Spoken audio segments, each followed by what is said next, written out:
श्रीराम समर्थ प्राध्यापक के. बेलसरे लिखित सद्गुरू श्री ब्रह्मचैतन्य गोंदवलेकर महाराज यांच्या चरित्रामधील पुढील भाग क्रमांक 52 विप्रसभा. श्री महाराज श्री रामनामाचे महत्त्व रात्रंदिवस सांगत असत. ही गोष्ट जरी खरी तरी वैदिक कर्ममार्गाला त्यांनी पुष्कळ महत्त्व दिले हे पण तितकेच खरे आहे. स्वतः ते नित्य स्नान संध्या करीत आणि आपल्या जवळच्या लोकांना ती करण्यास सांगत.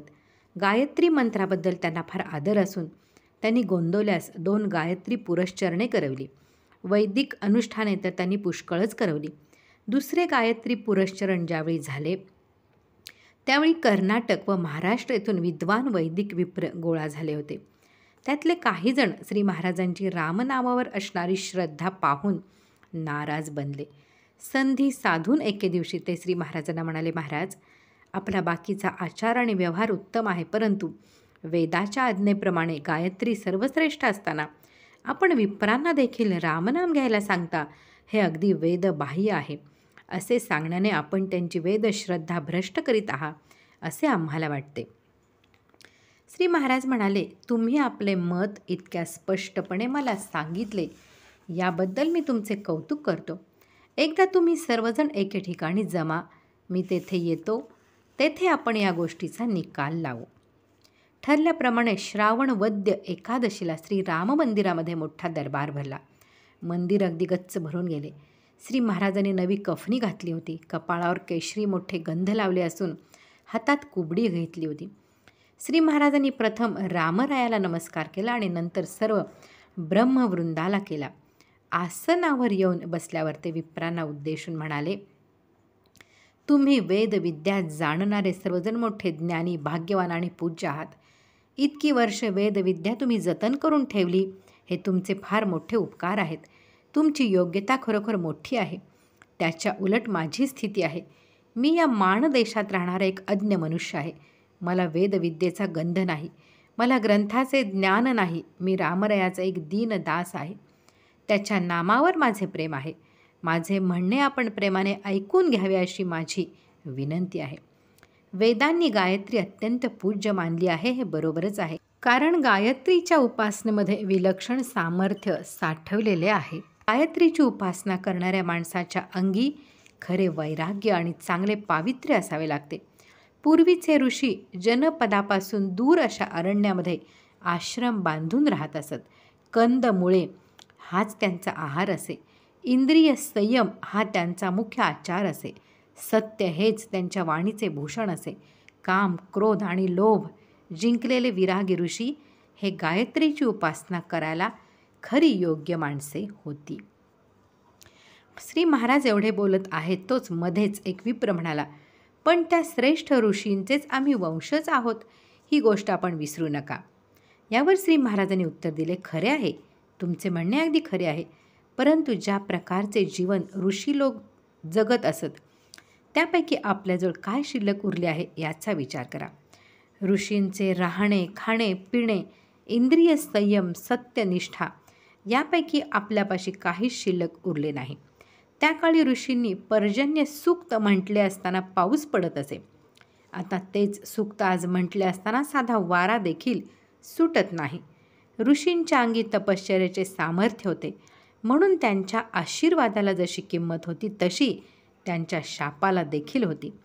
सध्या काळ फार निराळा आला आहे. जीवनाबद्दल पूर्वी असलेली निष्ठा बदलली आहे.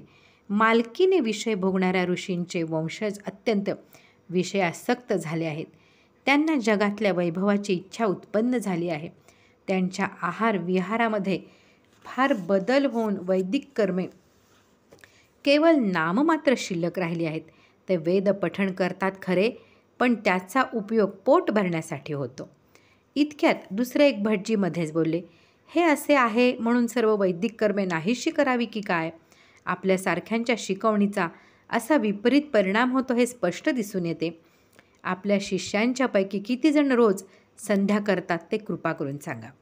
यावर श्री महाराज अगदी नम्रपणे म्हणाले, असा प्रश्न आपण मला विचारू नये, कारण तो आपल्यावरच उलटायचा संभव आहे.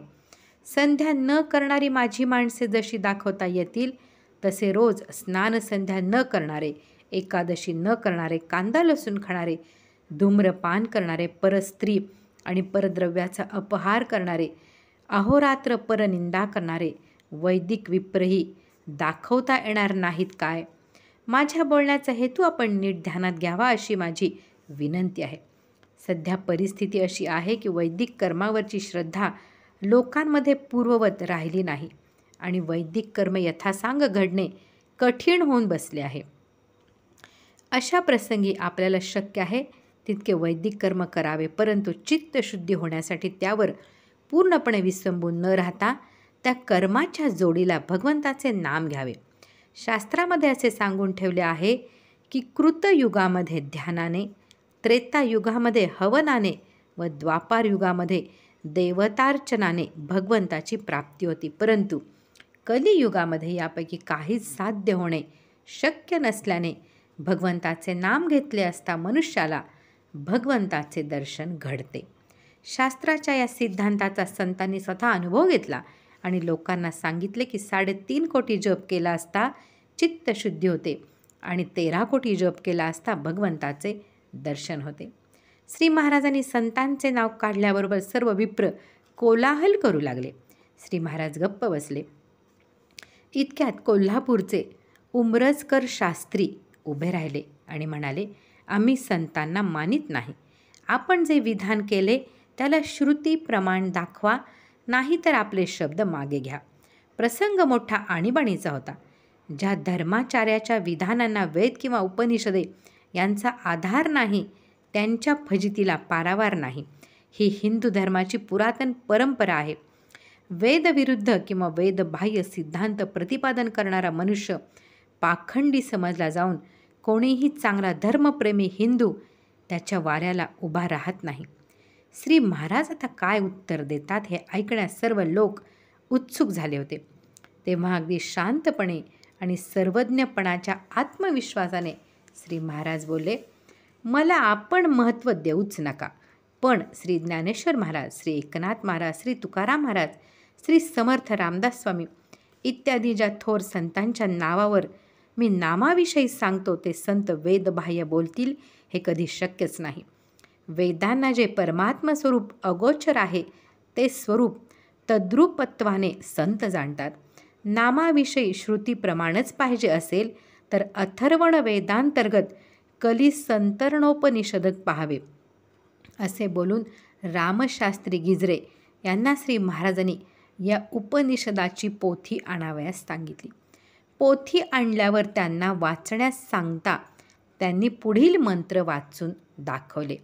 सर्व श्रुती रहस्य गोप्यम ततशृणु येन कली संसार तरिष्यसि भगवदादि पुरुषस्य नारायणस्य नामोच्चारणमात्रेण निर्धृत कली भवति नात परतरोपाय सर्व वेदेषु दृश्यते नास्य विधिः सर्वदा शुचिः असुचि वा पठनकोपि सायुज्यतामेति यदा सार्ध त्रिकोटिर्जपति तदा पूतो भवति सद्यो मुच्यते.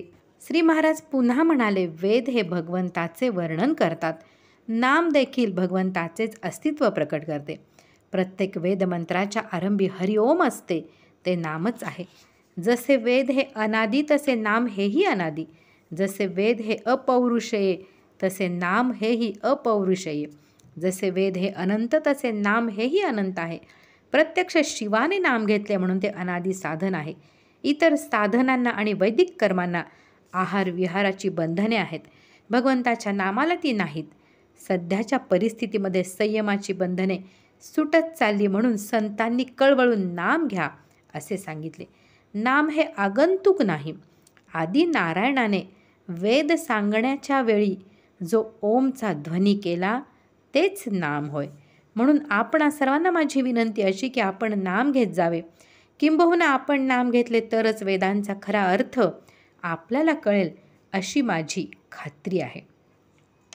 श्री महाराज भाषण करीत असताना एकीकडे त्यांची लीनता आणि दुसरीकडे त्यांचा नामाबद्दलचा आत्मविश्वास, एकीकडे बोलण्याचा साधेपणा आणि आपलेपणा, तर दुसरीकडे स्वानुभवाचे तेज आणि भगवंताच्या निष्ठेचा निश्चितपणा, एकीकडे वादाची कुशलता व दुसरीकडे परंपरेबद्दल आदर, या गोष्टी पाहून सर्व सभा त्यांच्या बाजूला वळली.